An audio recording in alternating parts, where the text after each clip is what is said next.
నమస్కారం. ఈరోజు మనం భగవద్గీత 2వ అధ్యాయం సాంఖ్య యోగం లోని 24వ శ్లోకాన్ని తెలుసుకుందాం. శ్లోకం: అచ్చేద్యోయం అదాహ్యోయం అక్లేద్యోసోష్య ఏవచ నిత్యః సర్వగతః స్థానురచలోయం సనాతనః. సులభ భావం. శ్రీకృష్ణుడు ఇలా అన్నాడు: ఈ ఆత్మను కోయలేము, దహించలేము, తడపలేము, ఎండబెట్టలేము. ఇది నిత్యమైనది, ప్రతి చోటా ఉన్నది, స్థిరమైనది, అచంచలమైనది, శాశ్వతమైనది. వివరణ: ఇక్కడ శ్రీకృష్ణుడు ఆత్మ యొక్క మరింత గొప్ప లక్షణాలను చెబుతున్నాడు. ఆత్మ కేవలం నశించనిదే కాదు, అది ఎప్పటికీ మారనిది కూడా.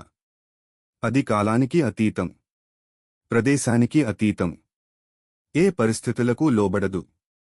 జీవిత సందేశం: మన అసలు స్వరూపం బలహీనమైనది కాదు, శాశ్వతమైనది. మనలో ఒక స్థిరమైన శక్తి ఉంది, దానిని తెలుసుకోవాలి. ఈ సత్యాన్ని గ్రహించినప్పుడు మనసు స్థిరంగా ఉంటుంది. ఈ శ్లోకం మనకు చెబుతోంది, ఆత్మ శాశ్వతం, అది ఎప్పటికీ మారదు. ఇలాంటి గీతా శ్లోకాల సులభ భావం తెలుసుకోవాలంటే మా ఛానల్ను సబ్స్క్రైబ్ చేయండి. వీడియో నచ్చితే లైక్ షేర్ చేయండి. ధన్యవాదాలు.